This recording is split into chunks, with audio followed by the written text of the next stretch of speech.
өзіміз енді мына ұлы даланың жеті қыры деген сияқты баяғының жеті қыры болып жатыр. Бірақ бұл кісі 8-ші қырымды әлі көре жатасыңдар. Алда дегенге келтіріп тұр. Еңбегіңіз жана берсін. Мұнаға адам 60-қа келгенге дейін оқумен, үйренумен жүреді да, сол 60-тан кейін бар еңбегі маңызы бар толыққанды жазба бастайды деп айтады. Соның бір дәлелі болса керек.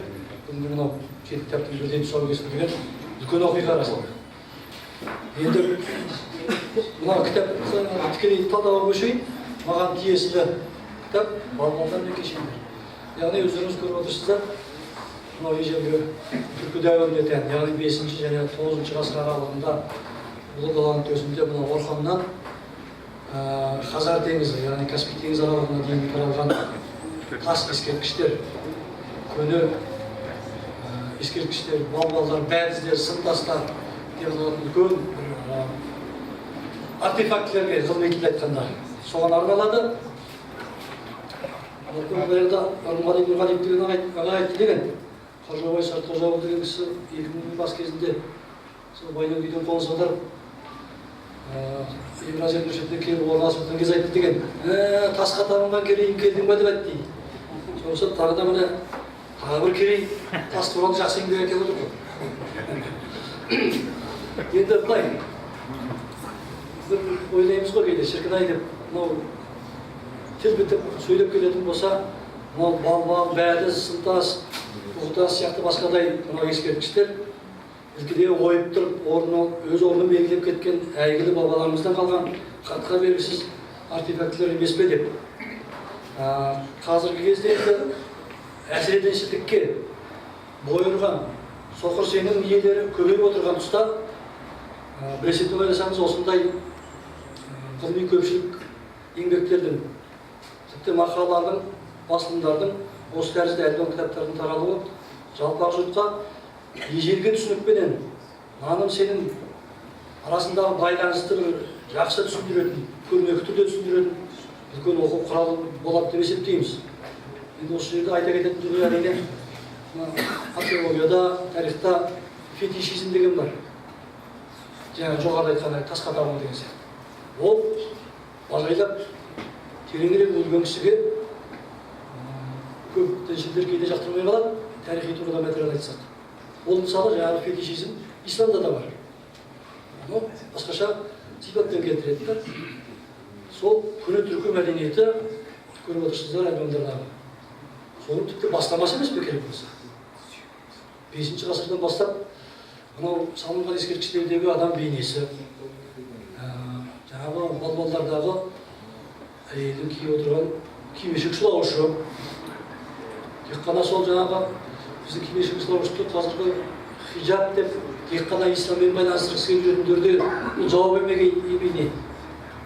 Исламға дейін болған киім бұл бізде деген сияқты сан алуан толып жатқан дәлел, дәйек, дерек өте көп.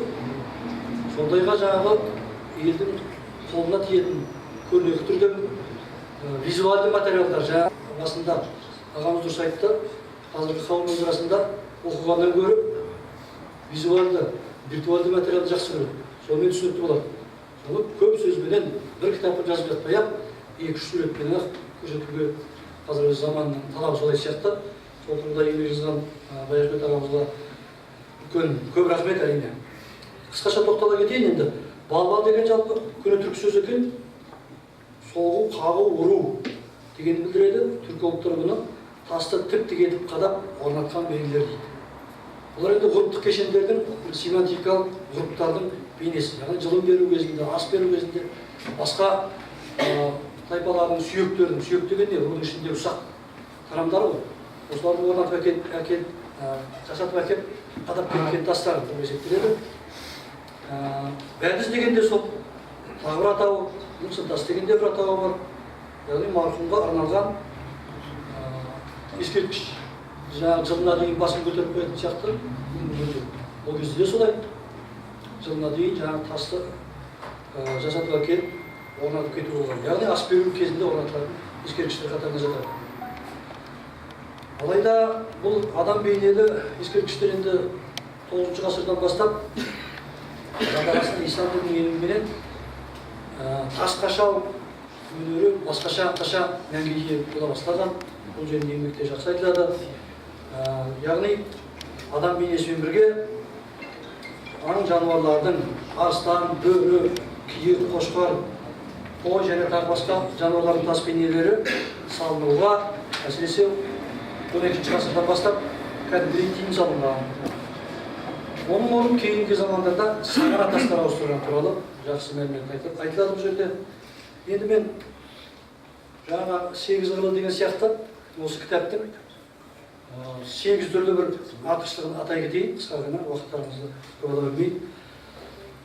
Біріншісі енді отандық тарих ғылымына әр кезеңде болған әрқилы саяси, әлеуметтік, тарихи оқиғаларға байланысты шекараның ар жағында қалып, басқа мемлекеттің иелігі саналып кеткен қырнашаң ішінде шетелдік артефактілердің қайта оралып, ғылыми айналымға енгізілуіне ықпал еткен еңбек.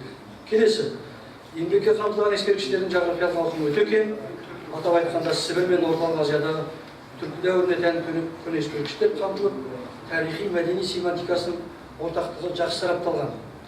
Ескерткіштерге салынған аң жануарлар бейнесінің мәнін ашуға ерекше талпыныс жасалады. Мәселен, құс, сұңқар, тектестер мен бүркіттің, самұрықтың, бақыт құсына қатысты наным сенімдегі образдар жақсы ашылған. Мысалы, қырағылық, алғырлық, пәктік сынды тағы басқа қасиеттермен бірге адам жанының жай-күйінде бейнелейтін құс сипаты өте жақсы ашылған. Тас ескерткіштер негізінен жерлеу салтына, өлік ұзату ғұрпына байланысты болғандықтан, байырғы көшпелілердің о дүние туралы түсінігіне айрықша орын берілген. Яғни жан, аруақ, рух және әлемнің төрт бұрышы, 8 қыры сияқты наным сенімдер жақсы сараланып, тасаттық беру, құрбандық шалу тәрізді дүниелерге байланысты тың материалдар қамтылған. Ежелгі наным сенімге қатысты, келесісі, ежелгі наным сенімге қатысты ауызша мәліметтер өте мол. Атап айтқанда, жер әлемінің жаратылуы, өмір, өлім сияқты түсініктерге байланысты ежелгі аңыздар мен әңгімелер өте мол. Келесі артықшылығы ескерткіштер сәулет өнерінің туындысы болғандықтан, кейінгі дәуірлерден жалғасын тапқан киіз үй, кесене, мазар, мола, діңді тәрізді материалдық игіліктердегі элементтерді сәулет өнерімен, дәстүрлі қолөнер туындыларымен, тіпті тауға табыну, тәу ету, оны киелі санау тәрізді құндылықтармен ұштастыра қарастыруы өте сәтті шыққан. 7-ші қыры тарихнамалық, библиографиялық тұрғыдан Қытай деректері келтірілуі еңбектің аса бір жоғары құндылығы артықшылығы деп айтамыз. 8-ші қыры этнолингвистикалық талдаулар едәуір қызығушылық тудырады. Мәселен, мықтың үйі, алтын күмістің де тас екендігін белгілі мақалды кең қорыту ісімен байланыстыра отырып, интерпретация жасау тәрізді ой түйіндері өте сәтті шыққан деген шыққан. Сондай-ақ, үрім бұтақ, ұрық, ру, ұрық дегенде шықты ғой. Мағынасындағы тілдік қолданысында бізге ене бермеген ұлттық сөзі де осы жаңағы және дың деп аталатын белгілі археологиядағы дыңның діңлік деп аталатын тағдар атауы бар екен сияқты басқа да терминдермен сан алуан атаулар енгізіледі. Сондай-ақ тастың ерекшелігін, түрлерін, қашау технологиясын білдіретін сан алуан атаулар ғылыми айналымға еніп, отандық библиографияны, тарихнаманы топтар үстінде әден негізі бар. Еңбек құтты болсын, жазылған пікір.